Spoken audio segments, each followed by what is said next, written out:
Montrez-moi pourquoi tout de suite, Rio. C'est vous, Granny. Rio, jamais la police. C'est un rite vraiment important. C'est la fin de la formation de tous les élèves des écoles de jeu. Ils viennent présenter donc une scène, travailler, et donc ils se présentent vraiment au milieu théâtral. Comme je suis beau, ma sœur. Un bruit? Non! Un souffle? Sûrement quelque chose à craindre. C'est un geste de solidarité, en fait, qui a été inventé par Pierre Bernard, qui avait 25 ans à l'époque et qui s'est dit « Ma génération n'a pas de vitrine ». Il a été épaulé par André Lachapelle, par Suzanne Méveillé, et donc ça existe depuis 40 ans. On présente vraiment le meilleur de ce qu'on considère être notre carte de visite la plus intéressante. C'est un peu ça, les auditions. La première vitrine professionnelle, la première rencontre avec le milieu. Le plaisir de coordonner, c'est de rencontrer ces interprètes-là. 77 environ par année, ou plus ou moins. On descend tous en coulisses. Je vous rappelle que c'est très étroit, vous êtes très près de la scène, donc on reste silencieux. On va faire un mot d'accueil, Catherine, Xavier et moi. Merci tout le monde. Marcel, moi, je ne sais pas ce qui arrive quand tout ça se passe. Moi, Marcel, je suis plus là. Je me souviens de rien après, de rien. Je suis vide. Qu'est-ce que tu fais là? Je veux te parler. Pourquoi t'es rentré par la fenêtre? Je veux pas que mon frère sache que je suis ici. Mais là, c'est parce que c'est chez eux, là. Tu peux pas juste rentrer, même. Moi, j'ai pas beaucoup de temps. J'ai l'impression que c'est comme la dernière poussée, on va dire, qui leur reste lorsqu'ils finissent les écoles pour vraiment se retrouver, on va dire, dans le milieu professionnel. C'est une nouvelle vie qui commence. On joue pas sa vie au 4 sous, mais en même temps, ça peut être un beau moment où on se fait découvrir. C'est très effervescent, là. Il y a du monde, les gens bougent, on sent la fébrilité, quoi. Je suis aussi fébrile qu'eux. L'ambiance est très festive, en tout cas joyeuse. Festive, ça sera sans doute après les auditions. Non, mais il y a quelque chose d'assez joyeux, une espèce de frénésie comme ça, où il y a une excitation à la fois de la part des professionnels de découvrir les nouvelles pousses, et puis évidemment des auditionnés là, qui sont dans un état de nervosité, je l'espère, positive.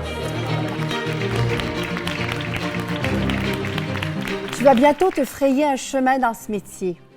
Bravo! Certains le nomment le plus beau métier du monde.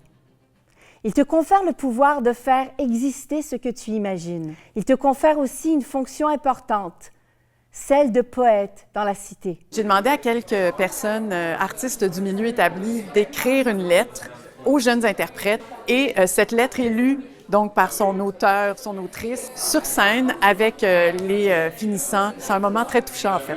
L'amour est plus fort que les armes. Et le théâtre est un geste d'amour envers l'autre, envers soi et envers l'humanité. Bienvenue, précieux artistes. T'as écrit que le mot assiette est un verbe. Ouais. Donc, selon toi, le mot assiette est un verbe. Ouais. Tu assiettes, tu assiettes. Ça doit être une faute d'inattention. Mais comprenais-tu les questions? J'imagine. As-tu lu les questions? J'ai tué quelqu'un. Ben, ça reste stressant, mais souvent nos professeurs nous disent comme c'est une petite carte pour se présenter puis juste dire qui qu'on est, fait que pas te stresser trop, mais reste que là on a vu la salle, on a vu tout le monde, reste que c'est un moment fébrile mais excitant. Là. Ben c'est ça, puis la lettre c'est tellement un bel ajout je trouve aussi là d'avoir ça donne le goût d'aller jouer. Ça donne le goût d'aller jouer, c'est sûr qu'on est stressé, c'est comme l'aboutissement de la fin de l'école de théâtre. Aussi, ouais. Ouais, c'est sûr que c'est de jouer devant plein de gens qui sont pas nos familles, nos amis, parce qu'on est habitué à l'école souvent pendant nos prods là. On y va? OK, on y va. Ça va faire au 4 sous. Je demande rien en plus. Rien en plus pour moi, en tout cas. Ce que je demande en plus, c'est pour vous. Ben là, c'est ça. Quand je les regarde, je suis très stressée, je respire avec eux, c'est insupportable. Mais aussitôt qu'ils commencent puis que je sens qu'ils sont un peu sur leur bonne track, ben là, je me détends puis là, ça me fait plaisir. Mais c'est sûr que moi, comme metteur en scène, j'ai envie qu'ils soient au maximum de leur potentiel devant les gens, tu sais. Voyons, Malik, on n'a jamais été ensemble. Ben là, on se voyait genre 2-3 fois par semaine. La nuit. Ça compte. À genre 3 h du matin. T'es quand même la première fille que j'ai présentée à ma mère. Hein? Malik, tu veux pas présenter à ta mère? Je l'ai croisée par hasard parce que c'est elle qui faisait ton lavage. Puis ça! J'étais content de ta rencontre, moi. Le fait de revenir ici, je me rappelle de plein d'affaires. Je me souviens comment j'étais fébrile, comment c'est un moment important aussi pour nous autres quand on sort de l'école ou quand on se présente. Puis en même temps, il y en a qui sont super relax. J'aime ça. Ils sont comme, hey, on s'en vient avoir du fun, on va présenter. Je trouve ça beau. Puis il y en a que tu sens qu'ils sont vraiment plus nerveux, puis ils sont super concentrés. Tu risques de plaire à certaines personnes avec ta singularité. Il faut surtout que les jeunes se rappellent qu'il n'y a pas de bonne façon de faire ces auditions du Katsu. Il y a sa façon personnelle de le faire. Moi, je suis sortie il y a longtemps du conservatoire, en 1986. Ouh, ça fait longtemps. J'avais présenté un extrait du Jardin des délices d'Arabal. Puis tout le monde me disait au conservatoire de ne pas faire ça. Mes profs me disaient de ne pas faire ça parce que c'était absolument pété et flyé. Ça a été très déroutant, je pense, mais ça a été très bien reçu. Je pense qu'il faut vraiment y aller avec son cœur. Si je peux donner un conseil, c'est de suivre son instinct et son cœur.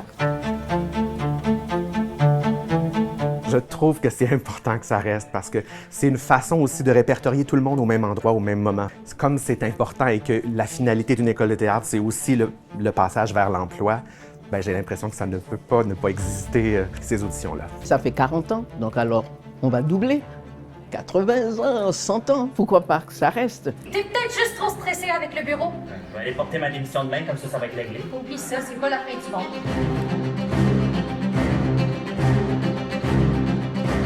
C'était bon, hein? C'était bon. Je pense que c'était la meilleure édition des 40. Non, on est content, c'était une belle édition, je pense. Les gens sont contents. Les gens sont contents. On leur souhaite à eux et elles de refouler les planches du Katsu. Bien sûr. Et d'autres planches aussi, là. Ouais. Mais nos planches sont cool. Ouais, quand même.